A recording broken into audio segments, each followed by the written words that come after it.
Go ahead and call the June board meeting of the Burleigh County Water Resource District meeting to order. Wendy, take roll call, please. Manager Mitchell. Here. Manager Reed. Manager Jones. Here. Manager Smith. Here. Chairman Landenberger. Here we have a quorum. We will continue. Moving on to item 2 this morning, approval of last month's meeting minutes. And make a chance to review those and has any changes. If not, Move to approve, Mr. Chairman. okay. Second. Got a motion by Manager Jones and a second by Manager Smith to approve the minutes from last month's meeting as presented. All those in favor say aye. Aye. Opposed? Ayes have it. Minutes are approved. Moving on to item 3 this morning, the agenda. Any amendments or changes to the agenda this morning? Hearing none, we'll have a motion for approval. I'll move to approve the agenda. Second. Okay, got a motion by Manager Smith and a second by Manager Jones to approve the agenda as presented. All those in favor say aye. Aye. Aye. Opposed? Ayes have it. The agenda is approved. Moving on to item number 4, comments from the members of the public not associated with the project. I think everybody here is associated with the project this morning, so we can move on from there. On to McDowell Dam this morning. Michael, do you have any updates this morning on easement negotiations and the water supply simulation? Yeah, a couple of things. We sent out for the easements, the notices to the landowners. They went, certified mail return receipt. Unfortunately, I think hand delivery would have been faster because according to the mail system, they haven't been delivered yet. Or they weren't delivered on Friday, put it that way. Travis was going to check on the status of that to see whether they got out. And we did get a call back from Mr. Van Beek. He wanted to visit. He said, it's been a while. I haven't seen the information. I said, well, it's been sent. So he's willing to visit, as well as Mr. Anderson. Obviously, we have some on Van Beek's. The offer was the same, with the exception that we were not going to do the extra tree removal. Yeah. So that's what went out to them for background information. Okay. He was comfortable with that because he'd seen some of that information before. I think the prior owner provided him some background information, but obviously this is the formal process. On the Anderson property, Anderson, in conversation with him, he said, yeah, I'm willing to do this, but he says, I really want more assurances for restoration. So in other words, I don't want a trench that collapses and is 2 feet lower than the top of the ground and the grass gets back and everything. So we sent him 2 sets of things. Number one, within the easement itself, it talks about restoration and compliance with the restoration. And number 2, we sent out the typical standard conditions in our project manual, which calls for restoration, and also let him know that the project is also has a performance and payment bond. So in other words, the contractor's at risk, the contractor's required to, under the contract, restore that, so we have the ability to make him do that. What's the total construction easement width? It's, I think they're 40 feet. Oh, 40. That's the permanent though, right? That's the permanent easement. And then we have an additional. We didn't set up a construction easement, what we will. Oh, And a lot of okay. times it's up to the contractors. The contractor want 20 feet or more. Gotcha. And typically the contractor gets the temporary construction from the owner. Okay. Now, on the Anderson property, he was a little concerned about the fencing as well. So that's a conversation in the pre-con with the contractor and said, you either preserve this fence or you're replacing it. Right. Okay. So in that perspective, and then Travis, I'll have you come up, you can add to that. Welcome Travis back to Houston Engineering, by the way. Good morning. Yeah, okay. Welcome back. Good morning, Chairman, managers.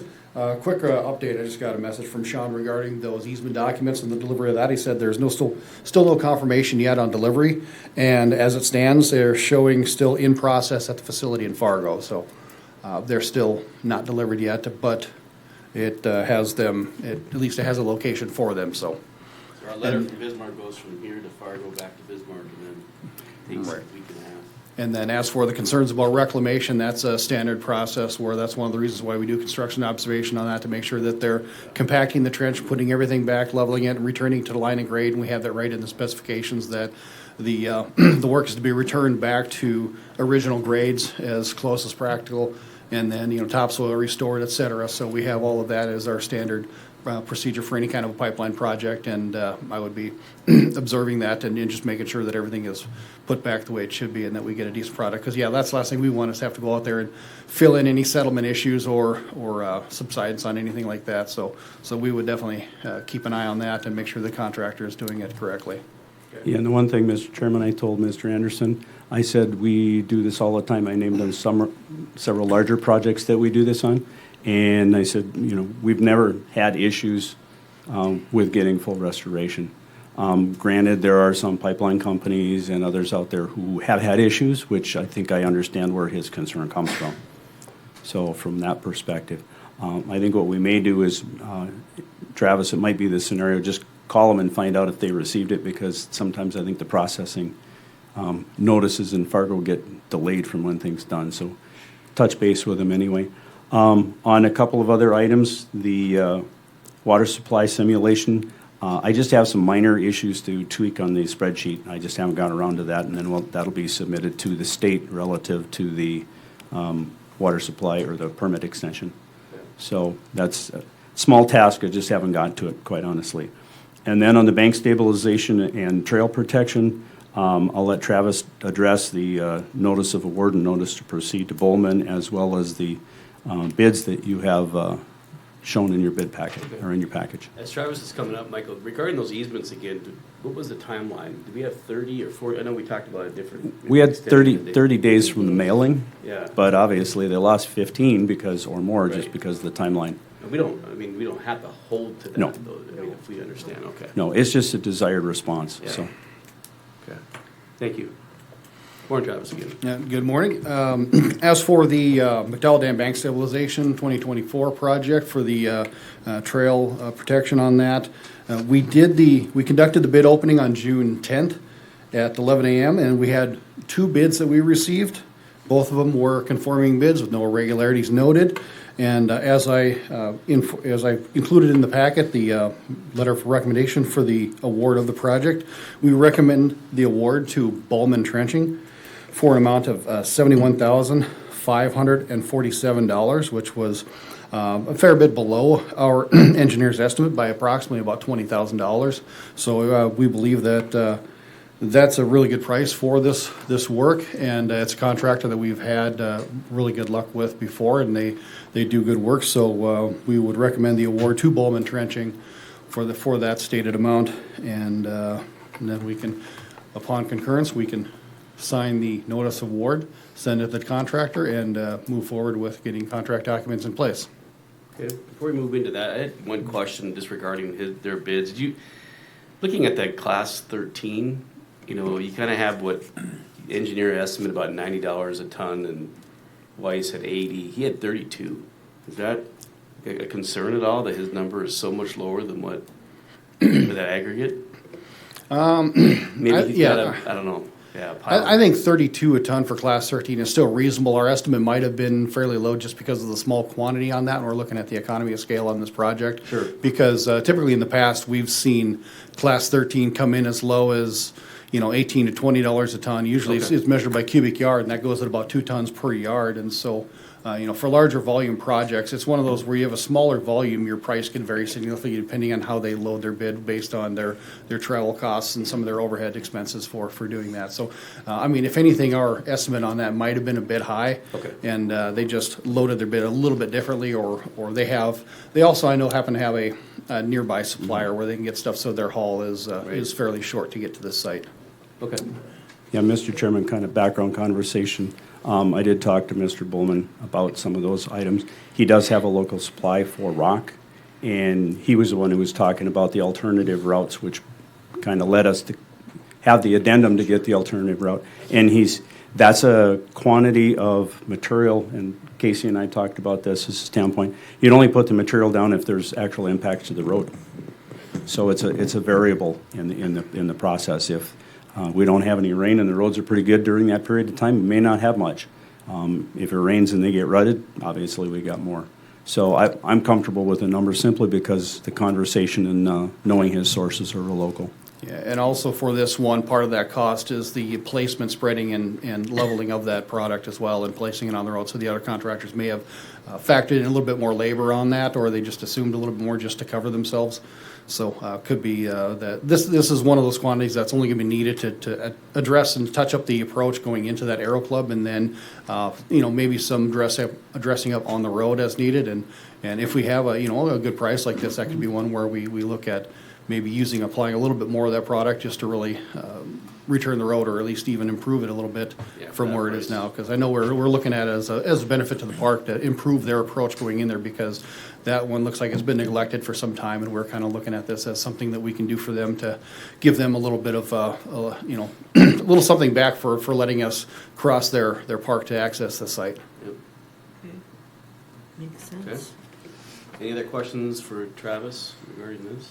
Yeah, I mean, I think pretty happy with where the bids came in, and obviously we know Bowman very well. They've worked with us for a couple other times, and especially out of McDowell Dam. So, if so, we'll kind of look at making a motion So moved to approve the bid to approve the bid to Mr. Bowman. and award it. I'll second. Okay. Got a motion by Manager Jones and second by Manager Smith to accept the bid and award, provide the notice of award to Bowman Trenching and move forward with the next contracting steps. When do you take roll call vote, please? Manager Mitchell, Yes. Manager Jones, Yes. Manager Smith, Yes. Chairman Landenberger. Yes, motion passes. We'll award the contract and provide notice to proceed to Bowman Trenching for the work out of McDowell Dam.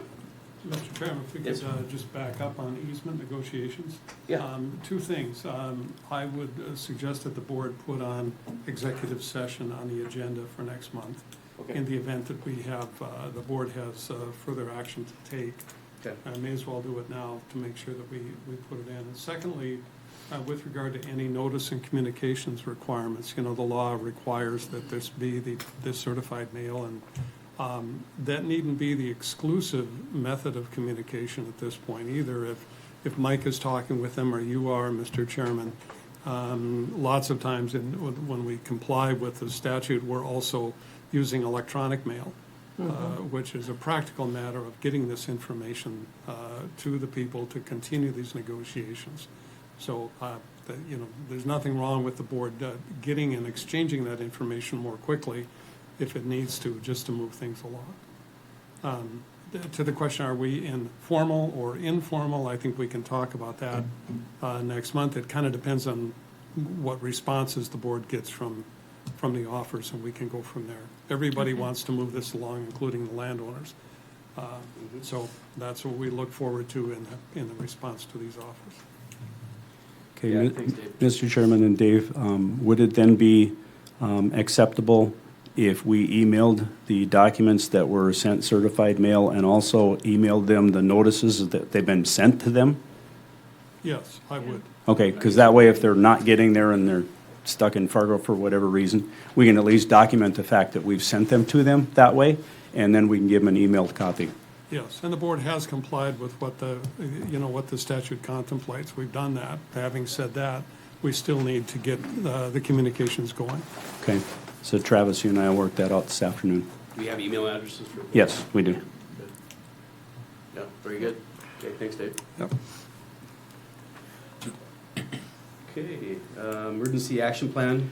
Obviously, we'll keep working on that this. Yep, this that summer. is kind of in Mary Sanger's hands at this point as to when she wants to actually do that setup.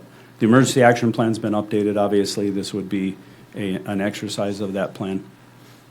Probably an office scenario where you're just making phone calls and double checking stuff, so. Okay. But I'm leaving that in her hands, and I will let her know that, depending upon when she wants to schedule. Okay. Dave?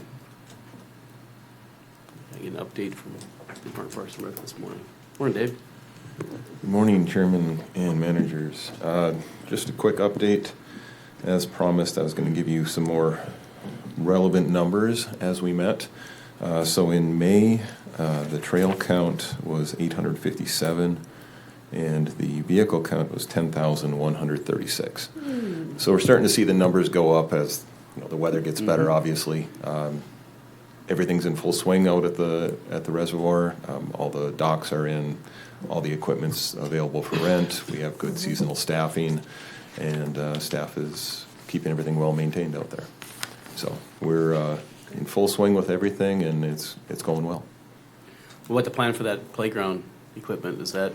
So that project was approved, Yep. and they're 6 to 8 weeks at least Okay. out, possibly even 10 weeks out for Sure. equipment for it to get, manufactured and shipped and delivered. Sure. I don't think we're gonna see anything happen until they know that equipment's gonna start coming closer to that date. But we're in conversations with the contractor, and when they get ready to mobilize, we'll be ready for them. Good, very good. Yep. Great. And was there some parking lot work again this summer? Did we complete all that last year? We completed all of that. Okay. The one thing, and David just reminded me, the little bit of sand that we were Sand. having delivered was delivered, and it was Okay. spread out. So Good. the beach is in good shape. Good, good, sounds good. Well, it looks great out there. Thanks. It really does. Yeah, yeah. Thanks, guys. Thank Thank you. Yep. Okay, anything else on McDowell Dam this morning? Not seeing any. We can move on to financial reports this morning.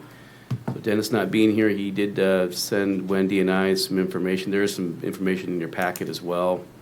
So we'll kind of roll through the May review, what Dennis had provided. So we had a starting balance of $2,216,176. We had bills paid in the amount of $33,437. An additional income of $14,699. Made up of various things from special assessments to real estate taxes, McDowell Dam income, and then of course some interest that we've had on our investments. So the ending balance came in at $2,197,438. Bavaria checking is at $2,190,112. And then the Bavaria Wealth is $2,109,434. So we have a reserve fund balance of $700,408. The remaining CDs is $310,000. Those are coming up, which we'll kind of talk about here at the end of the financial reports here. And then for a total amount in the amount of $5,310,369 for the month of May. So We're good. if there's not any questions, I'll move to approve as the balance sheet as presented. Second. Okay? Well, actually, maybe I shouldn't. No, No, somebody I'll else. move and- You'll move, okay? Roger can second. All right, I'll second. that'll work. Got a motion by Manager Jones and a second by Manager Smith to approve the balance sheet as presented. Wendy, take roll call vote, please. Manager Mitchell, Yes. Manager Jones, Yes. Manager Smith, Yes. Chairman Landenberger. Yes, motion passes. Moving on to the profit and loss statement. Once again, Dennis kind of walked through that and provided us some notes. And wasn't seeing anything out of the ordinary for this month. That starts on page 12 of your packet. So everything seems to be in order. And as we're coming in with the, of course, with the continued real estate taxes and the interest for the various months. And then, of course, our expenses, like I said, Dennis provided some notes saying he didn't see anything out of the ordinary. Everything looked to be in order. So once again, a motion for approval. So moved. I'll second. Got a motion by Manager Jones and a second by Manager Smith to approve the profit and loss statement for this month. Wendy, take roll call vote, please. Manager Mitchell, Yes. Manager Jones, Yes. Manager Smith, Yes. Chairman Landenberger. Yes, the motion passes. Let's see, moving on to item C this morning, the 2026 budget. So Wendy and I and Dennis did meet here, about 2 weeks ago. Began the process kind of walking through our budget for 2026. And as you recall, last year we had reduction to 1.4 mills. The county had requested us to look at. That was in the amount of $984,000. This year we have a budget request in the amount of $1,050,000 to Burleigh County, which is 1.5 mills. Once you add in all the additional income throughout the year, it comes to $1,208,700 is the budget that we have presented. As opposed to last year, it was 1.18 million. So we're just, $20,000, $30,000 over the budget that we had last year. So that's the budget I think we have presented. I believe Commissioner Woodcock's what the process is now, the next steps, but I think there's some meetings coming up. Once the budget is complete, I think, I want to go over it with whoever is Dennis. Yep. Okay, then after that, we have meetings 24th and 25th for the budget committee, and we'll schedule a time present the budget to that budget committee, which I happen to be on also, so. Okay. Then after that, we go to they add them all together and put them together, and we go to the preliminary budget, which is like in July, and then the finals in September and October. Okay. Yeah, so we'll have kind of Dennis work with Commissioner Woodcock's to work through any questions or concerns they might have. Looked pretty straightforward. The other thing we've been working with Wendy is to try to determine what some of these reserve funds and making sure we're keeping track between the special assessments, the O&M districts, as well as these other special set-aside projects that we have for our reserve funds. So we know that as we're setting aside those dollars and trying to plan for future budgets of those projects, that we're keeping track of those separately. So that's what the additional information you have in your packet kind of shows how we're looking at rolling that out moving forward. So I believe that was on what page, Wendy, in the packet there. Do we have that in there? I know it's in there, it's right behind the balance sheet, Okay. That's probably on, but I don't have the book open, so. yeah, I think it's on page 11. Yeah, if you're on page 11 there, you can see the various special assessment districts, O&M funds, and then the other projects that were, got the reserve funds in there, so.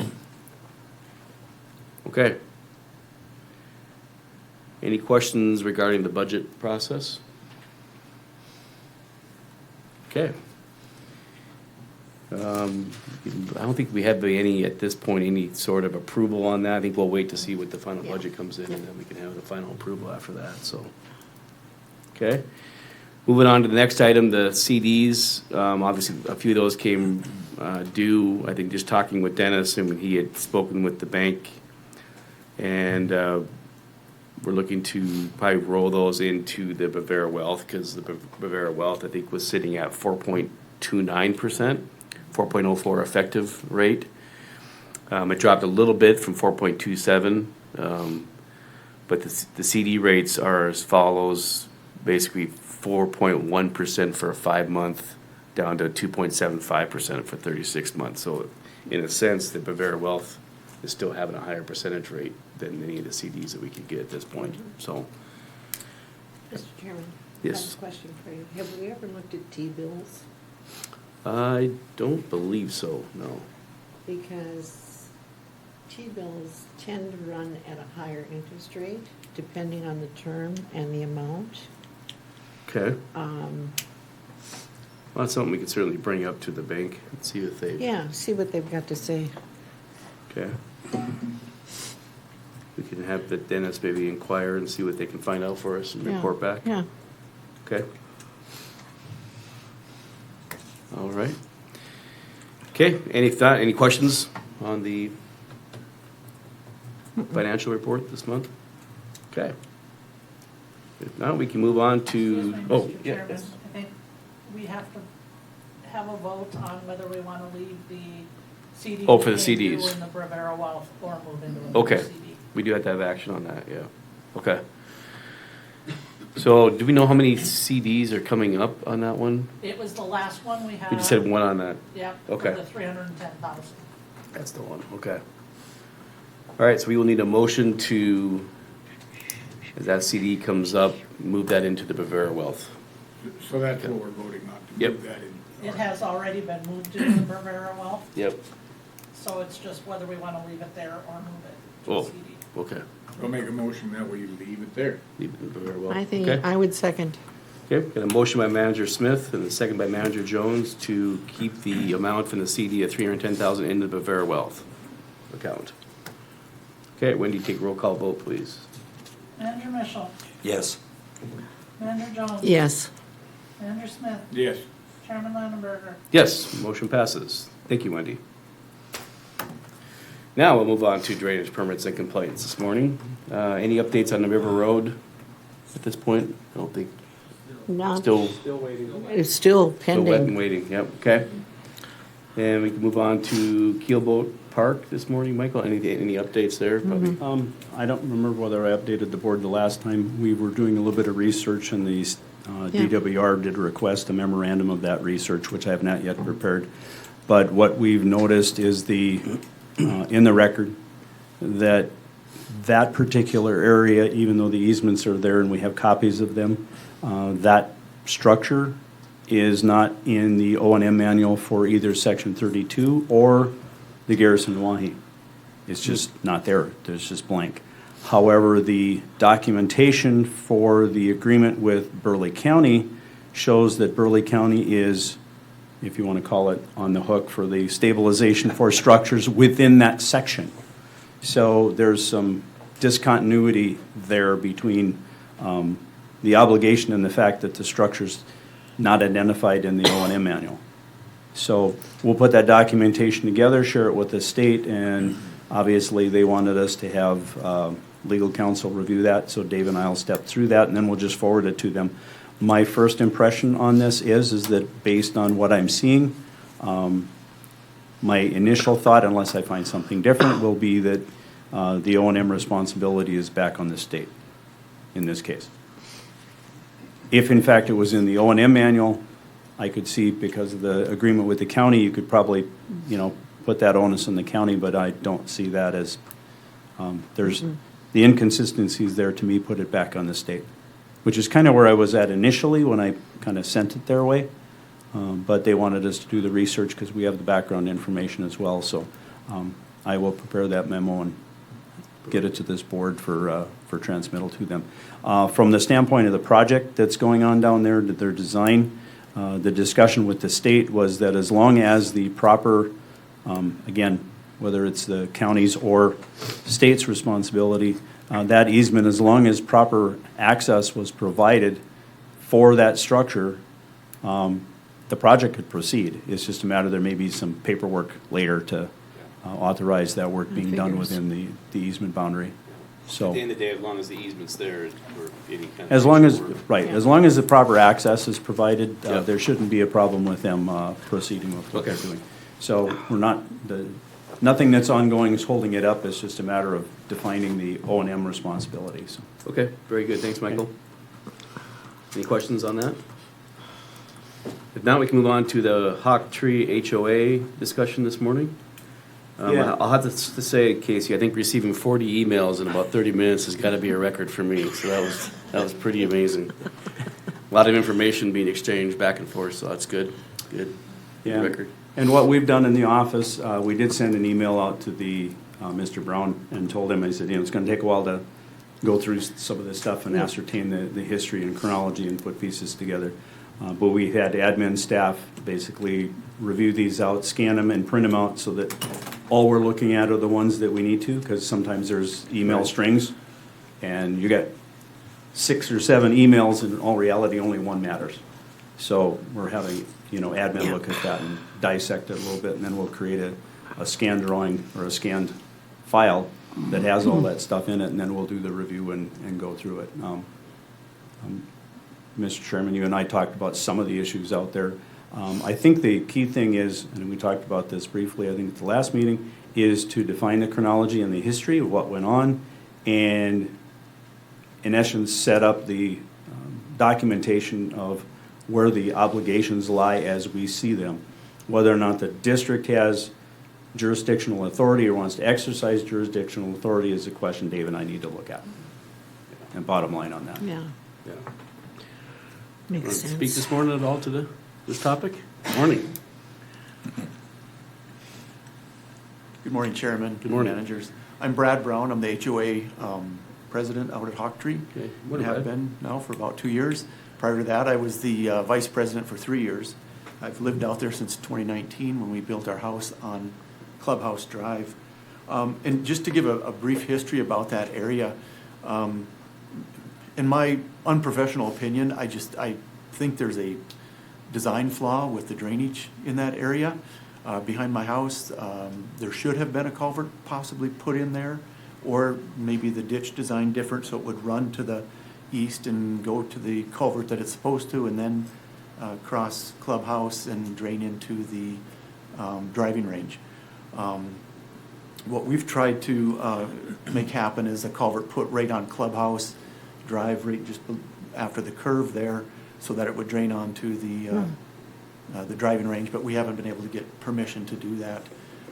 You know, because you have to cut a road, you have to repair a road or a street, and then to get permission for it to drain onto a shorter route onto the driving range versus the long way around is a little bit different. But we finally purchased a pump this spring because it backs way up, and there's probably about 6 to 7 homes that could possibly have some flooding should it not get, it won't go high enough to go over the road, but it gets pretty high before, it has to get pretty deep before it'll go to the culvert heading east in Walls' lot there. So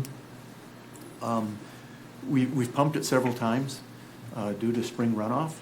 And like I said, this spring we finally purchased a pump so we could pump it across Clubhouse Drive. What else was I going to say about that? The spring runoff is the biggest thing, but last summer we had the 5 inches of rain? Yeah. Some places got 7. I think we got 5+ up there, and it filled up pretty full. We didn't pump it because it went down within a couple of days. But even this 1-inch rain that we got the other day, there's water sitting back there. Not a lot, but it just pools back there. Not that a culvert would help with 1 inch of rain, but we're just kind of, I filed a complaint about a month ago, and that was kind of after we had the incident this spring because it iced over and then there was kids playing on it and it just seemed kind of dangerous. Most of that was in my backyard, and I don't think I have an issue with it coming into our house because we don't have a walkout, we have a garden level, and so I don't think it would ever get that high, but I was just concerned about the safety of the kids playing on the ice, falling through, and then who's liable? Is it me or that empty lot to the east of us? So that's about all I wanted to present. I guess we're kind of wanting to know, I think some of the comments were mentioned about what can be done, who's responsible, and how do we move forward from here. And as a board, we kind of want to, we've been trying to pursue this for several years now, and we just thought this year would be a good time to maybe take a closer look at it again. Yeah. Well, thanks, Brad, for coming in and providing that information. Certainly, as we kind of explained, we have a process we go through, and obviously there's a lot of information there, a lot of history. You know, we've been talking with Casey, kind of, you know, what he knows from that audit, that location, what Burleigh County's been involved with, and a lot of emails, and we'll kind of go through those and kind of see if we can determine what may have occurred. But at the end of the day, obviously, you guys are looking for a solution, right? You're looking for some way to. My one question would be: is there a lot there that can be purchased where this location's at, or is that the plan to sell in there a lot in there? There's a lot for sale right there. Cam Knudsen has his sign on there. Okay. And I'm sure he could have sold it 100 times over if it wasn't for the drainage issue. He has brought in several dump truck loads of fill. He has. Okay. And that's concerning as well. Yeah. Because it just causes more pushes it somewhere else. More backup Yep. the further up it goes. The other thing I wanted to add is we were like the 4th house on Clubhouse, and since then I think there's only 2 lots now left on Clubhouse. So it's all filled in with housing, which has made, you know, water runoff from houses and backyards much quicker, much faster, and without the tall grass and all that was out there when we first walked the lot before we broke ground. So. Yeah. Okay. Well, certainly, yeah. So thank you, and we'll, like I said, hope you have some patience with us as we work kind of through, you know, the information that's been provided to us. And what we're dealing with here was an original natural water course that kind of went through there, and now we have, you know, this man-made, you know, structures that are impacting that flow, and just trying to look at the stormwater plan and versus what was designed and implemented as far as the roadway and the ditches and the culverts and, of course, the lots themselves and kind of things that have been done. So we'll take a look at all that and certainly follow up with you, Brad, directly if we have questions. Michael, is that kind of the... Yeah, and from that standpoint, Brad, appreciate the background information. I think we talked on the phone once, and then I got the information from Casey as well. It appears as though a number of people have evaluated potential solutions, and none of them have been acceptable to all parties or, actually implementable, if you want to answer it that way. So, and that's going to take a little bit to go through and define what those are, because I think it's important to document that they've been talked about, alternative 1, 2, 3, 4, et cetera, down the road. The other aspect of it is compliance with the stormwater management plan that's out there. Are there deficiencies in that plan potentially? There may or may not be. Obviously, the lot that's there is a flow-through path for the drainage, and yet I understand there's no easement on that lot, which raises questions. If somebody's going to fill that lot, should they be providing an easement to offset that? Does that lot end up being potentially for storage for, flow control? I mean, those are all elements that, we want to investigate and kind of put our, finger on the pulse, so to speak, before we say, here, go ahead and do this, and all of a sudden you create something else. Yes. So as I go through this, if I end up with specific questions, I'm sure you're open for a conversation to visit with those, because, you know the history, Casey knows the history, and sometimes it's nice to get, if you want to call it, not necessarily two different sides, but two sides, and listen to where the things can come together. Sounds good. And I can leave you a card before I Yeah, leave. that would be fine. Just one last comment. Yeah. In that very area is we've been working pretty closely with South Central Water because they have our sewer, but we have the septic sewer drain back there too that's sealed off. We've had it raised, I don't know, a good foot and a half from when we moved out there because it would flood over all the time, and then we're getting all this fresh water into our sewer system that just was wreaking havoc with that. So we raised that, sealed it. They say it's good to go. We just don't like taking that chance because of our system now. And there's been so much construction out there and so many more new homes. And our HOA, along with two other HOAs, Meadows and the Twin Homes HOA, we all use the same sewer system. So we don't want to overwhelm that with the fresh water if we can help it. Right. Okay. Well, thanks, Brad. Thank you. Yep, thank you for your time. Okay. Any other questions regarding that this morning? Now we can move on to item D this morning. Mike Cook. Michael, you got some updates? Yeah, I had a conversation with Mr. Cook, and obviously he's upset because nothing's happening. The memorandum that we prepared kind of documented why nothing's happening. I did provide him an update of that in the conversation. Was somewhat suggested that if he wanted to, he could take that to legal counsel so they could take a look at what the scenario is out there and advise him as to whether or not there was anything he had the opportunity to do on that side. After visiting with a couple of others, I thought about this, and the one option that's out there that viability is a big question, and it's in the memorandum as well, is to create a special assessment district to build a project out there. Now, in doing so, I thought, well, since that's out there, what might that look like? So what I did is I had staff put together a breakdown and said, of that watershed, how much of it is Mr. Cook's, which is ag land undeveloped, and how much of it is, if you want to call it, industrial property. And these are just rough numbers because there's some variables that play into this. That about 21 acres is his property within that watershed, not ownership, just within that watershed. And then there's about 40 acres of contributing developed area within the assessment district. Now, not all of those lots are fully developed or fully utilized, so have they been converted to impervious surfaces? Not entirely. But if you create an assessment district, you look at the standpoint from a benefit standpoint. If, in fact, they can develop it, that's going to change the amount of runoff that's generated from that property. So in that vein, if you were to have an assessment district out here, you got two parties, if you want to look at it from a general context. You have Mr. Cook, who's responsible for his own water, and then you have the industrial park, which is responsible for their water. In order to have a project that would work, you have to have the people in the industrial park actually sign up and agree to be assessed X number of dollars to put the project in place. Or at least to get to 50%. At least to get to 50%, correct. So in that context, I did visit with Mr. Cook, and I said, if you've got enough of those people to step forward and want to help assist the process, petition, if you will, to carry it, that's an option. The secondary option would be for the Water Resource District to say, hey, very rudimentary again, here's the cost of the project, here's how it potentially could be distributed, which means if you have an industrial lot, here's about what your assessment's going to be for that lot. And then have an informational meeting Yeah. to explain the issue to the public in this watershed, sending them, individual notices, and then just see where they're at. You still may end up with a lot of them going, ain't happening, because my water goes down there, I don't care, it was all permitted, it was all approved by the city, why would I bother? That's a possibility. But if in fact there were enough people out there that said, yeah, I understand this scenario, I guess I'm willing to pay X number of dollars to over the 50% to get that carried forward. But that's the only solution that I see that has potential out here.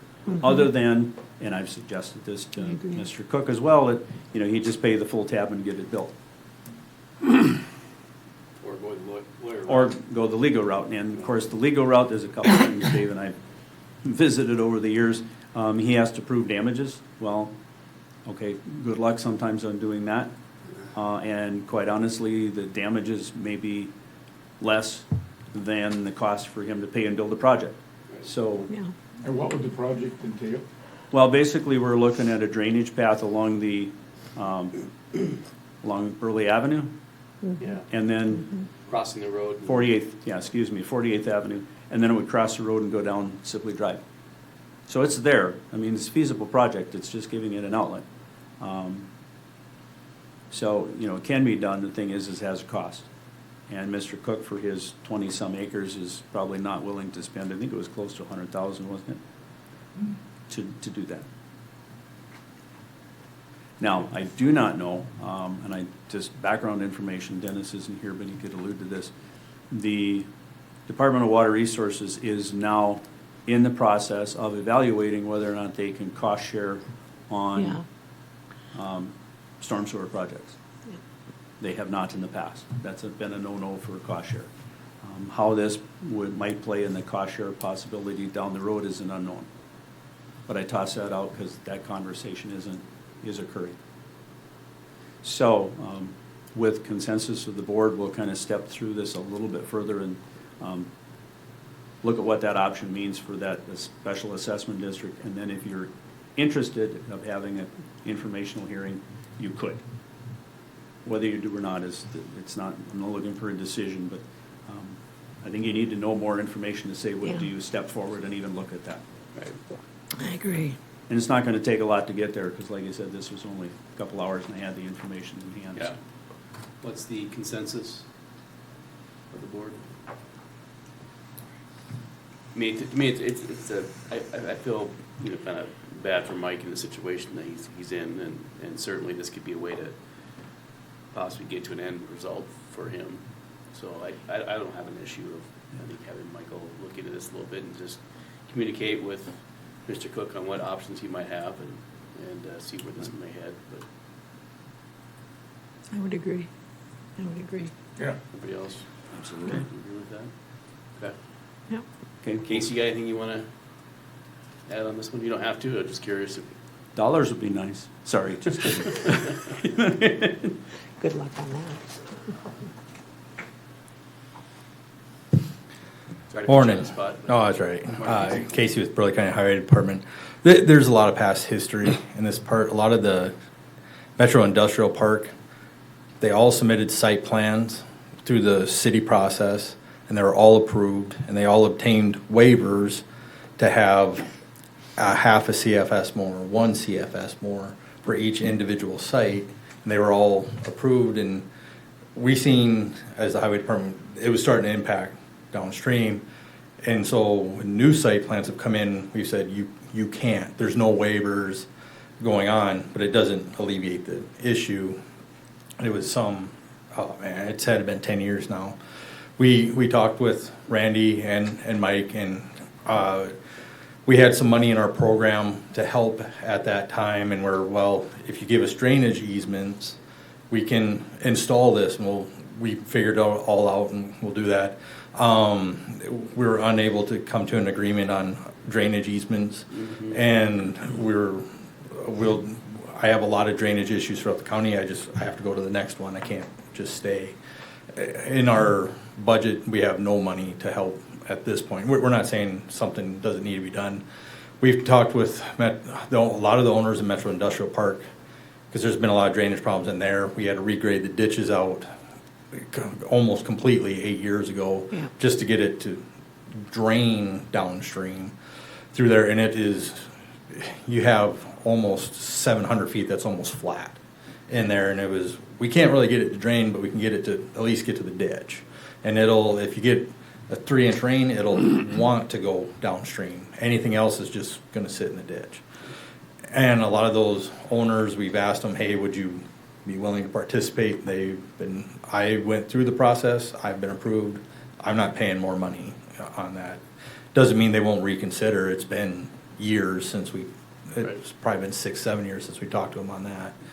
But we've never seen an appetite for the landowners in Metro Industrial Park to want to do more than that, especially after all the ditches got regraded out. They slowly silt in, so we know it'll be a constant maintenance issue, but. Yep, okay. Thank you, Casey. Yep. Any questions for Casey? Okay, thank you. Yep. All right, I think there was consensus from the board here to just have Michael and Houston kind of look into some other options for Mr. Cook, and then, Michael, you'll circle back with him and Yes. have that discussion. Okay, thank you. Okay. We can move on then to the next item, the Chase DeWitt's tile permit application. Michael, Okay, this is it's in your packet on page 17, by the way, the entire application. A rather unique scenario for the Water Resource District. The Water Resource District, Burleigh County, has only dealt with one drainage permit, or one tile drainage permit, excuse me, in the long history of areas, and that one was the Hay Creek Pines, which was your own permit, in essence. Right. And that, at that point in time, the process was laid out, your policy was set up. Since then, there's probably been a number of legislative revisions that have occurred. Dave and I need to visit about those.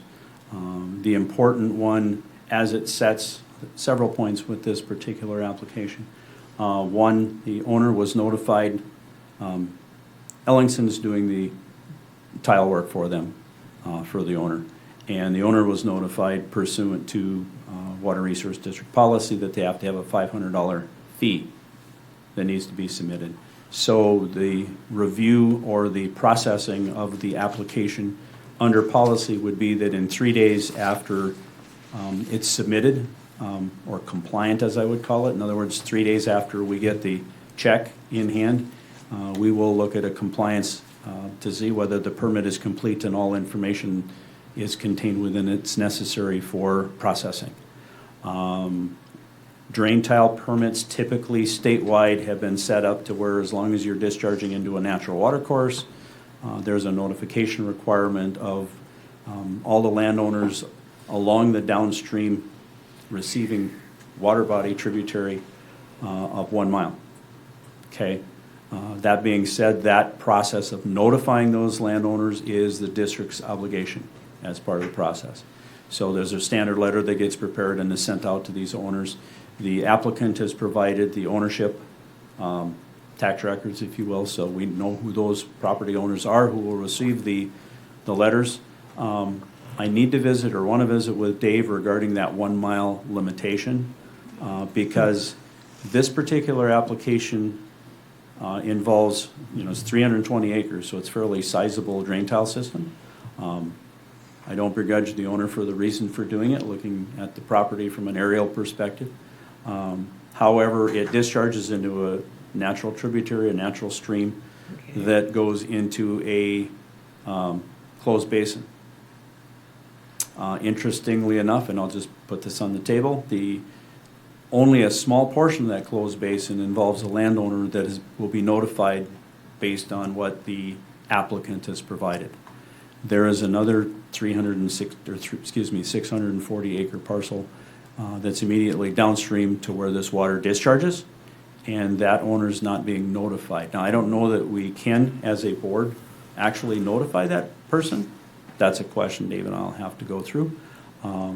But from that process, understand, this is the way I understand it to works, and I've talked to our people in Fargo who obviously in the Red River Valley do more of this stuff than we do out here. Right. A lot of what happens in the valley, the notifications go out, and the boards, because they're not given any statutory authority, basically are, signing off on the permits. The obligation for impacts is, under a standard drainage permit, the district could say, hey, we're looking at downstream impacts. Are they going to occur? We can condition the permit accordingly. In this case, the landowners who receive notice have 30 days to get somebody on board to evaluate the potential adverse impacts to their property, and then notify the board of those impacts. Now, I'm not sure how that processing goes from there, but that is a very short window of time, quite honestly, to get an engineer on board to take a look at some of this stuff. So from a processing standpoint, let me go back to the beginning. As soon as the check arrives, we will receive notice from Wendy. We will do the 3-day review of the completeness of that application, though I think we can probably start preparing the letters for notice to send out, so we don't end up in one of those that, all of a sudden, oh, by the way, we should have done that a week ago. Because their time is limited to respond. So we will get those out as quickly as possible, then we'll come back to this board next month and explain where those details are at. But I guess from that perspective of notice, we will be in contact with Dave, and then obviously Kathleen on the standpoint of the drainage side as to the notifications to make sure that that's done appropriately according to statute. Okay, thanks, Michael. Complicated enough? Yeah. Mr. Chairman, I just make a comment to reinforce what Mike has said. I've had some experience with this the downstream notice of 1 mile. And back east, these are more problematic, and I think we'll have to look closely at this drainage and the board's responsibility for notice requirements. It's more difficult than it appears on its face. Well, I've got one question for you, David. I realize what the law says, but are we obstructing anything legally if we take it upon ourselves just to notify, let's say, everybody within a mile and a half, or set a specific area so that these people are at least aware that this is taking place? No, I don't think so. I don't think there's a downside to doing that. But a notice as a practical matter, I think, does need to go to those downstream landowner I do. people, because the water that comes down, as Mike alluded to, can create more problems for downstream landowners in excess of that 1 mile. Yeah. So when you have a natural water course, for example, you're expanding that water, that surface area going down, that's going to affect other landowners. And if you say only 1 mile, that may not be realistic. So I think if we can look at this on the front end, we can have a better answer for your question, and make sure that those individuals who need to be notified don't need to jump into it at the tail end and say, now we've got to get our own evaluation to see how this is going to impact me. So that notice, I think, is important to do it probably more than 1 mile. We just need to figure out how we do that. Yep. Right. And my thought process on that is, Kathleen, it's very, this whole drain tile thing, I've never been comfortable with how it's been designed and developed from a legislative process. I've had drain But tile. there are limitations as to the board's authorities. So it may say 1 mile, and I do have a call in to Aaron Kranz up at the state to say whether, Okay. whether there's an opportunity to do more than that. But if statutorily that's all you can Yeah, do, no. then we're limited to that. If we see something that is important, that's the question for Aaron. Can we notify one more owner because we think it's necessary? I want to make sure that we are on the right page, if standpoint from the. No, and I totally agree with you. It's just I've been in situations in my life where I was not notified, Right, and then all of a sudden I've got an issue. right. And it seems to me we as a board should be concerned about the entire public area, Right. landowners, And that's versus this mile. Right, that's why I brought up the issue, because if it were just a downstream channel, Yeah, it'd be a different story. I wouldn't be overly concerned because it's a closed basin, which is my question for Aaron, and, Yeah. we'll reconnect. I just left him a voice message last night, so. So you're going to update us Yeah. on that. Okay, I'll thank work you. with you and James on the processing along with Dave to make sure Yeah. that everything's done according to Hoyle, Kosher. as they say. Go ahead, Roger. Chairman, so the decision whether to approve or deny the permit rests with the district? We're not just giving comment? In essence, Roger, the way this sets, the district, as I read it, and Dave and I'll have to go through this again, the district is obligated to notify the landowners, but in essence, you don't have authority to deny the permit. Oh, All you're doing is Ain't that processing. peachy. so the law is written The law is written such that, favorably toward, yes, We're certifying that the application was complete right. and that the steps have been followed per what's in the, Per statute relative to statute. notification, because you are the notifying entity Right. for the So- applicant. are there, so is that, is the tile drain actually, are they draining wetlands? Don't quite know on that detail. That's obviously Ellingson who's doing what they're doing for the landowner. Yeah. They'll have to deal with the wetland component and the mitigation and all that other stuff, so. I mean, it's subsurface, Roger, so I guess, yeah, you know how these things work as well. Yeah. So you're draining subsurface, you're gonna be pulling water Right. down from Yeah. other. So, yeah, to Michael's point, that's something that, the landowner and Chase and Ellingson will have to probably work around and deal with.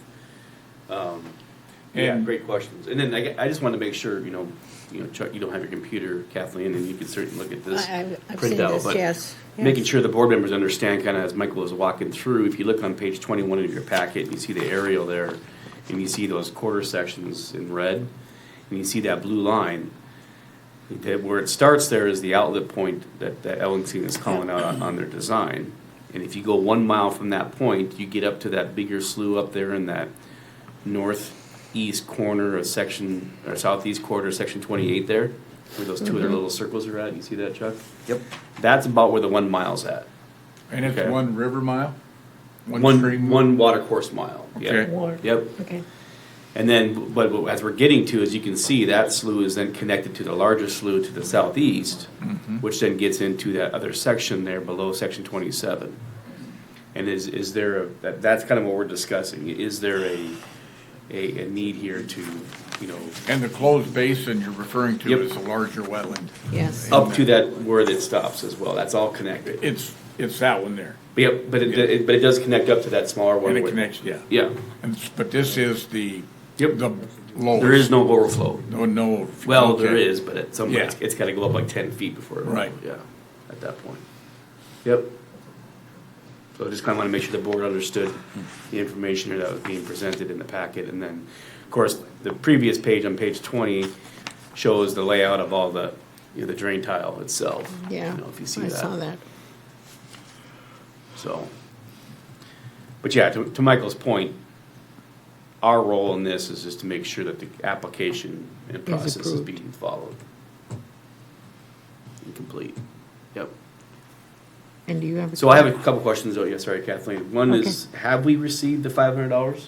We have not yet. And have we notified, I assume Chase, that we have not received that $500 yet, and our clock does not start? He was notified that he needed to submit it. He asked if he could do it by credit card. Obviously, he can't. So he was told, contacted Wendy relative to submitting payment. So he's well aware that the payment needs to take place. Also, the fact that the review wouldn't continue until the Okay. funds have been received. So yeah, just when, as you know, this is a short time frame. So as soon as that check is handed, then try to let Yep. myself or Michael know, and then we can kind of start moving into the next steps. Okay. My next question is maybe something to look into with Michael and Dave is, so Chase is not the landowner that the project Yes. is getting built on. I Chase- haven't read into the. Yeah, Chase is actually, Jace DeWitz is the landowner on the 320 acres where the drain tile system's being Okay, placed. so that's not what Travis found out regarding some of the. Yeah, there were some Okay. different landowners in that. There's, He owns the little piece by where the grain bins are at in the corner. But the rest of the acreage, unless it's been transferred recently. okay. So- I'll let Travis address that because it's something I wasn't quite aware of. Yeah. Yeah, I just looked on the county GIS parcel map, and the landowner that I have written on that sheet that I handed you is what is shown right now, but it's possible that he may have recently purchased the land and that county records hasn't been updated yet on the GIS It takes website, about 3 weeks. showing the land ownership parcels, or the tax And my records. only question was, does the applicant have to be the landowner where the project's going, or can somebody else? He would need to be the agent of the landowner, so. in Maybe the that's the in case. Okay. in the Just wanted to make completeness sure. review. Yeah, think and I don't know this- the relationship there, he may be an agent or a relative, or some, or even a renter or something like that, but, I just wrote down what the current ownership shows on the tax records. Perfect, okay. Right, so from that point, and Casey and I were talking about some culvert locations and others, that goes into our 3-day review and say, hey, your application is incomplete because we need verification of ownership. We want additional information on culverts. Those type of things we can certainly ask for in the application. And that, again, lays the process out, as I understand it, to where until that information is provided and complete, we do not have to mail notice. Okay. Okay, but I think what we'll do is we'll prepare, because of the letters that we have in the drafts, we'll prepare those notice letters so that as soon as it is complete, we can pull the trigger and mail those. The one thing that I would do, and I know Dave has probably contacted Sean Fredericks in the Valley, that the policy that we have, or the district has at this point, because of the changes in the legislative process and the century code, may need to be revised slightly. And I think that's a process. It's in place now, so you're dealing with what's in place, but you still have to have compliance. So we may need to make some modifications to that policy during this process, Based on, some of the based on from the changes that website. are out there. Yep. I would suspect it's fairly straightforward. I don't think there's any major ones, but again, it's prudent to make those revisions because we have to follow statute regardless as to what your policy says. Yep. Very good. Well, I Okay. imagine that when the statutes were written, they never considered tile drains emptying into a closed basin. Yeah. There's no such thing as a closed basin in the Red River Valley. And so, That's a good point, Roger. Yeah. It talks about a natural water course or a slough, Right. Yeah. The statute saying. something, or an existing Downstream, that's basically just. a assessment minimum drain or that you something. could- Right, and that's one thing about the assessment drains. In the valley especially, you've got a lot of them that goes into assessment drain. Or, in other words, you can discharge it into assessment drain I wanna talk- without notice, because you're a landowner, you're in the assessment district. Right. There's some things that play in the valley. But yeah, the drain tile law, I'll just be honest with you, it was driven by a number of people who just wanted the ability to get their projects permitted, and I don't know. their interest in protecting the downstream landowner was really not there. Let's just be honest Right. about it. I hate to say that publicly, but it's true. So from that perspective, we follow the process that's Yeah, in been this case. established. Yeah, I can't imagine, I mean, whoever is the owner of the larger wetlands down here, maybe they'll see more water into those wetlands as a benefit, or maybe they won't, but, kind of depends on your perspective, but at some point, you would think the law would offer some protection Yes. to, you or would at think least so. ability to comment. And it sounds like, irregardless of whether or not there's a damage or a benefit, it's not like the law cares. No, to be honest with you. Now, obviously, from that perspective, if the downstream landowner determines that there's adverse impacts, then there's a can process file a for them. They Yeah. can file a complaint and they can go to district even court or civil whatever. suit, I guess. But it's in a different process and out of the hands of the board, as I understand it. Yeah, Mr. Chairman, Roger makes a good point here, too, that some of the litigation has ensued where those downstream landowners did not have notification, did not know about it, and all of a sudden receives all of this water. So are they damaged? Well, they have to prove that, but let's say they are, well, but then you go back to these notice requirements initially and when the project began. To what extent was there a responsibility to notify people who have been affected regardless of whether it's 1 mile? Second thing that I'm interested in, that we'll look at these legislative changes, but this procedure is another example of the water board having a little bit of responsibility but not knowing what they're supposed to What the do. responsibility Is the board Sergeant Schultz? I'm just following orders. For example, the board has to look to see whether there's a project design. Well, is there any interpretation of that project design? Is the water board responsible in any way for saying what kind of a design it is. I don't think so, but I think the board will need to clarify that, to say, if all we're doing is rubber stamping, here's the 500, it says project design, we're done. That's one thing. If the board has to expend monies to the district engineer to interpret that project design, that's something else again. And I don't think the board needs to do that, but we need, I think, to be clear on what that is going to entail. Correct me if I'm wrong, but the application really isn't complete. Not Because without the we're- $500. Yeah. Yep, that's basically at this point the next step. And then we have a 3-day window to review the application for its completeness. And I would say, based on the other conversations we're having, even though we've got that 3-day window, it's not like we haven't looked at it to say, hey, there's probably some additional information we'd like to have. So we'll be going through that, and then within that 3 days, we'll actually notify them and say, hey, the following information we would like provided. So does the state engineer's office have any sort of oversight on these? No. Ouch. They The record application is them actually- typically. The application is actually from their office. Right. I'm gonna go back and double check with Aaron, but I think all they're doing is recording them. Yeah, it says in here, the Water Resource District will review this application and notify the applicant of incomplete information within 3 business days after the application is received. My Right. goodness. No. So if you get it on a Friday, you gotta, You gotta do it on. It does say Monday. business days, though. Yeah, it does, Yeah. yeah. all right. Yeah. Okay. Any other questions? Well, I think we should put a hold on this thing. I don't know if we can, Kathleen. All we can do is, as soon as we get that $500, then follow this, what the statutes requires our district to do. And that's something that Michael and Dave can look into to see if there's been changes since the 21, 23, and 25 legislative sessions. Yeah, and the notice, I think the notice requirement's pretty straightforward, as is the processing. And you are a processor of the permit. Oh, yeah, I So- got that. Yep. Okay. More to come. Thank you. Yep. Okay. Any other updates, Kathleen, on any of the drainage permits or complaints? No, in Okay. fact, things have been kind of quiet. Let's keep them that way. Yeah, right? Okay, very good.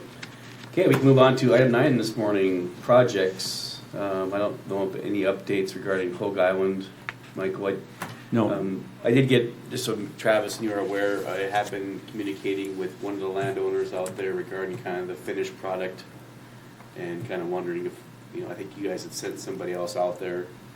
So maybe that's something we can take offline and visit some more yeah, about. I need to finish the letter to Hummelbiggs. We Yeah. talked about that at the last meeting. I just realized that I have not written that yet. Okay, I put the summary together in an email to you, basically move that over into a letter format and freshen it up a little bit, and I'll get that sent out to them. okay.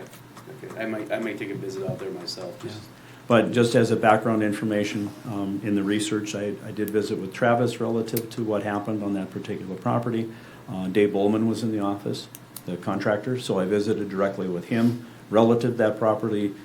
Not that it's necessary, but the two stories corroborate one another, so I'm very comfortable with the Yep. response to And them. that's kind of what I had mentioned to them as well. Yeah. Okay. Okay. Thank you, Michael. Okay, we can move on to Apple Creek, Mary slide. Okay, a couple things on that. The HMGP grant application has been approved. I received an email from the state. There are 2 agreements. I want to send them to Dave for review. Once Dave reviews, my recommendation is the board authorize the chairman to sign those upon legal review, so that could be an action item with you today. The other one is that FEMA has a application process or some additional information that we have to provide to them. In other words, it's kind of an application online. Travis has requested access to be able to do that. You have to, password and access code or whatever. So he's requested the access to be able to do that. And we'll get that taken care of as well. The third thing is we've been working with Braun and BGC as well as BAR.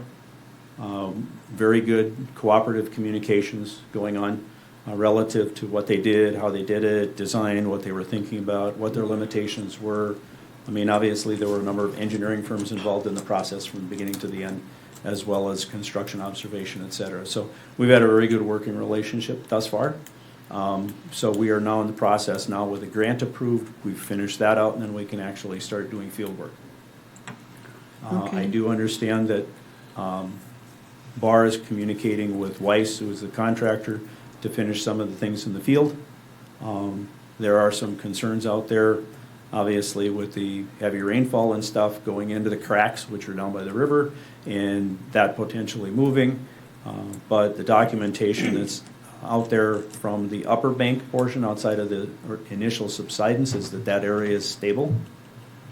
There's nothing indicating right now that it's moving, but there'll be some additional documentation to validate that.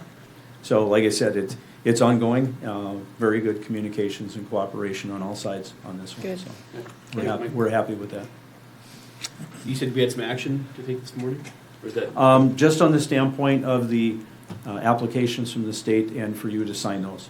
Okay. So in other words, if it's part of the state's 10%, Yep. if you will, and I would look to the board to basically give you the authorization to sign these agreements upon or after legal review. Yeah, so I'll make that motion, that Chair sign the application agreements with the condition of favorable legal review. Okay. Got a Second. motion by Manager Smith and a second by Manager Jones to sign the application upon legal review. I don't think we need a roll call vote here. We can just do a voice vote. All those in favor say aye. Aye. Aye. Opposed? Ayes have it. Motion passes. I can sign that, okay. Thank you. Any other questions for Michael regarding the U-Mary slide?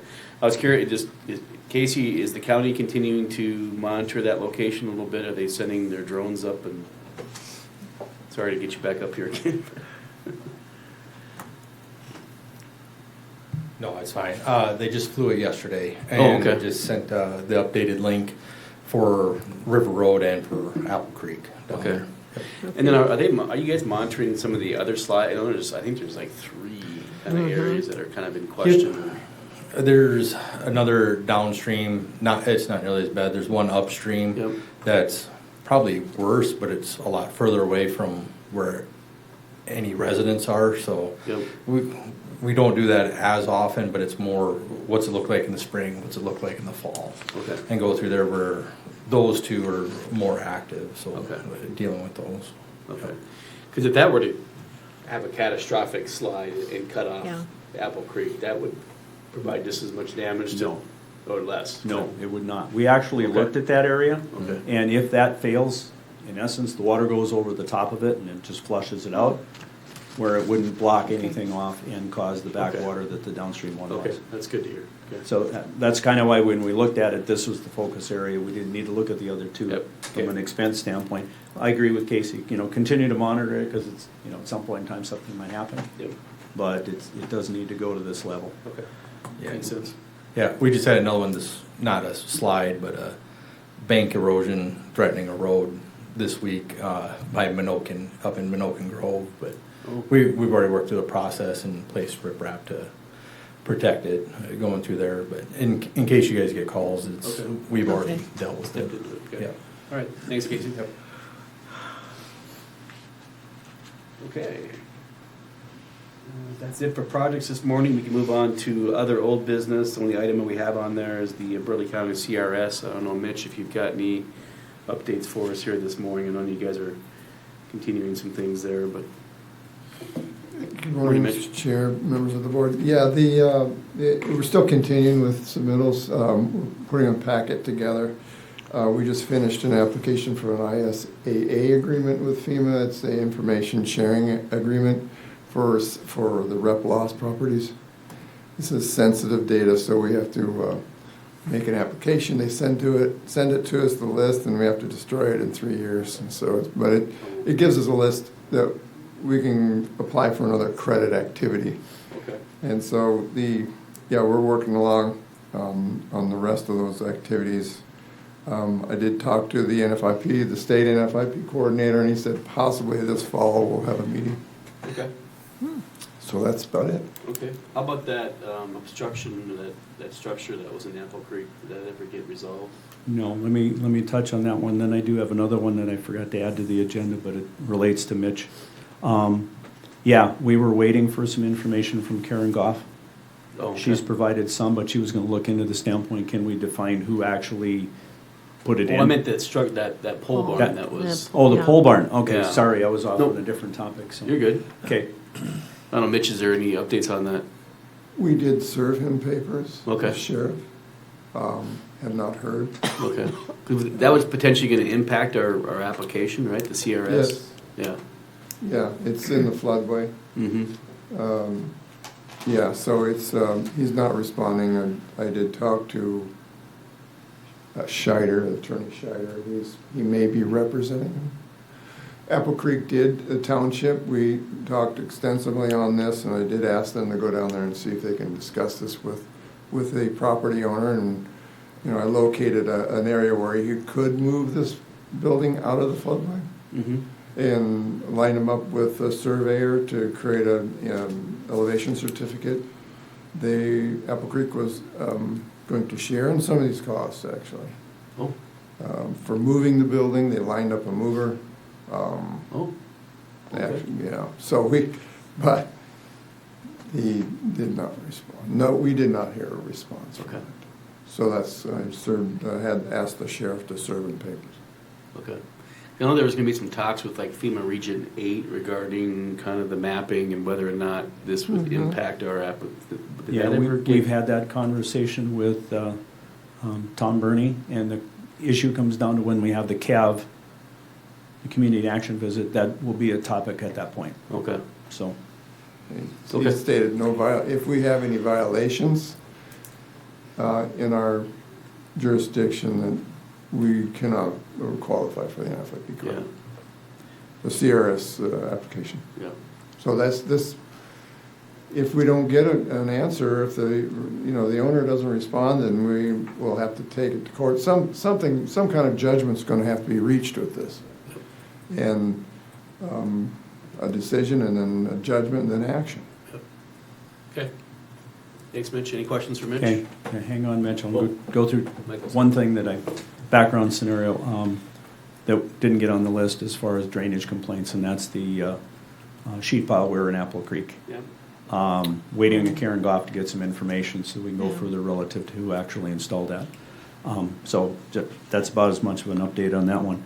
The other one, Mitch and I have been emailing back and forth. There's a landowner on Hogue Island, or the north end of Hogue Island, that is looking at building a swimming pool. It's above the floodplain, the ground's above the floodplain, so it's not an issue there. However, they're placing the pool on their lot, relatively close to the Missouri River. So the discussion was, is there an easement up there? Well, when we look through the GIS and the data files, there's no easement on record. In fact, we do not even have the original one from the landowner. We have the location of it because it's on the Corps of Engineers plats. It shows where the boundaries are at. So that being said, since we don't have that, this board would probably have to get involved with approving that structure within the easement. Now, the idea being, as long as it's 100 feet back from the top of bank, complying with the county's ordinance, it's likely okay. However, what I'm trying to do is to go back to the surveyor and see if they'll do a title search to actually come up with the physical document, because that may be slightly different than what's out there. And as Mitch said, based on that original boundary, there are a lot of houses that would be in that easement. And that's correct. So I think the issue here, since we don't have one on record, which is not unusual, I've been through Jerry Heiser any number of times to get everything that I can, they really should do a title search to find that document and whatever documents attached to it, because it's like an extremely wide area for access to get in and build those structures. So that's kind of where that's at, and I'll visit with Mitch a little bit more and I'll talk to the surveyor who's working on that project and say, hey, let's get the title search and get the data. So, thanks, Mitch. Okay. Good? Yeah, we're good. Okay. All right. Thank you, guys. Thanks. Thank you. Yep.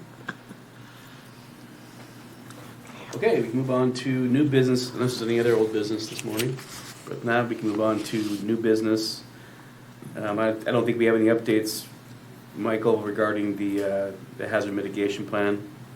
No, I need to visit with Mary Yeah. to see what I think she was gonna have several stakeholder meetings, and I don't know if she's scheduled those or not. Okay. And then regarding the comment policy, I think Dennis has kind of drafted some language that we can add to our board policy regarding our board meetings. And I don't know if that, Wendy, did that make it into the packet? I don't believe it. I don't believe so. No, not yet. Okay, so it's something maybe we can bring up, we can add that to the packet next month. I think Dennis has kind of been looking at some of those other, water resource district, policies that we've had to add. It's just basically about 2 pages of, policy regarding our meetings and how people address the board and make comments and provide comments. Mr. Chairman, I've attended a number of other meetings, and both county commissions and water resource districts are talking about what that policy looks like. So everybody's drafting kind of something on their own, but it all will fit with how they do business. So. Mm-hmm. Yeah, there's some structure around kind of the time limits and things of that nature, so, yeah. I'm sure, Jerry, I'm sure the Burleigh County is going through the same process. We just, meeting Monday night, we've got a preliminary list of things that we want to put in there, and we left it open to a discussion. We'll attack at the next meeting. So, Okay. one of the things was time limit, Mm-hmm. and everybody's concerned about that, but we've pretty much left it up to the discretion of the chair as to how long a person can appear, and whether they can appear more than once, or it's kind of complicated, but we're working on it. We're going to address it again our July 7th meeting, I think it is. So. Okay.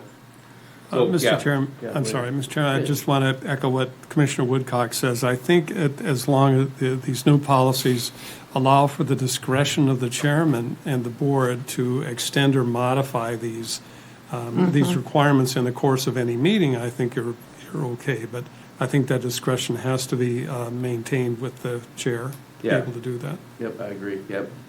Thank you, Dave. And a couple of things I'll talk to Dennis about in his resolution for next month. Okay. Yeah, there was some language in there about, people filling out cards and things of that nature, and I think if it was more of a formal hearing, things of that nature, we'd require that, but for our, our monthly board meetings, to have somebody have to fill out a card when we have 3 people in the audience seems a little silly. So I like that, having language in there, that kind of at the discretion of the board and chairman. Mhm. Yep. Okay, very good. More to come. All right, moving on. We did get notice regarding some training from the North Dakota Water Resource District Association for some staff, and coming up in here in July. So I don't know, Wendy, are you thinking of attending that? Anybody else on your staff have any interest in joining that as well, or? I haven't asked them yet. Okay, 'cause I don't think there's a cost to it, right? No, it's Yeah. all free. I think there might be one other person that will. Okay, no, I think it'd be great, and topics include, meeting minute requirements, open record requirements, change to public meetings, things of that nature that, we're passing the 2025 legislative session. That would be effective August 1st, so, yeah, if Wendy, you can attend that, that would be fantastic, and report back anything you learn, maybe, yeah, great. Okay, and moving on to the next item, the NDERF. I'm not sure exactly, Wendy, if this is just kind of notice from NDERF regarding some of their coverages. Okay. I think basically some things coming out of the legislative session as well, just kind of giving us notice, kind of how they govern and how they provide us our policy, kind of impacts, and then kind of future renewals. So, kind of more informational. Okay, and moving on, we do have additional information on some plats and some requests for temporary water permits. There's a couple in your packet there from Central Specialties and Knife River Materials, pretty standard, pretty straightforward. Certainly if you have any questions or concerns on any of that, you can follow up with either myself or Michael. And if not, we can move on to approval of this month's bills. So in your packet there on page 40 is a list of the bills for this month. Only thing maybe really to notice there is we did have 2 months of Houston Engineering, so it is a little bit larger this month than typical. And of course, things are starting to heat up again with Bismarck Parks and Rec, just kind of regarding some of their O&M Yeah, projects yeah. and of that nature. So they got going on at the park. So I've kind of looked through it. Dennis did provide a report too. He went through it as well. Didn't see any anomalies or anything. So things were in order and ready to move forward with that. So I will make a motion to approve this month's bills. So moved. Okay, got a motion by Manager Jones. I'll second. And a second by Manager Smith to approve this month's bills in the amount of $68,527.32. Wendy, take roll call vote, please. Manager Mitchell, Yes. Manager Jones, Yes. Manager Smith, Yes. Chairman Landenberger. Yes, motion passes, bills will be paid. Remaining items in your packet there is this additional information and details on this month's bills. The next meeting, again, we are moving it out a week, so the next meeting will be Wednesday, July 16th, due to the state meeting up at Spirit Lake or Devil's Lake this year. And Chuck, you're planning to attend this year? I am, yes. Okay. I was planning to attend, but I will have family in town this week now from out of state, so I will not be attending that meeting. Michael, you'll be there? Yeah, I'll be in Okay. Devil's Lake, and I'm in between gaps, so I'll work with Travis in case I don't get back. I'm gonna be in Florida for a few days, and then I'm leaving for South Dakota, but I will be back for the meeting day. Oh, for the 16th? So, yeah, for Okay. the 16th. Okay. But if nothing else, if something comes up, Travis will fill in for me. Okay. Okay? And a quick report from Missouri River Joint Board. Yeah. We have an advisory committee meeting today at 1:30. I think it's 1:30. I'll be attending that. And then the summer meeting for Missouri River Joint Board will be next Thursday on the 26th. And I'll be attending that. Okay, is that one here in town as well? Or is that? Be in Mandan. Good idea. Okay. Good. Thanks, Roger. Anybody else attending the summer meeting? You guys know? Okay. All Mr. right. Chairman, one other thing, please turn in expenses by the end of the month. Yes, thank you, Wendy, for that reminder. So, yep. Yep. So we got a couple weeks here to get those turned in, so. Okay. Anything else this morning? All right. If not, no other further business before the board, we are adjourned. Thank you.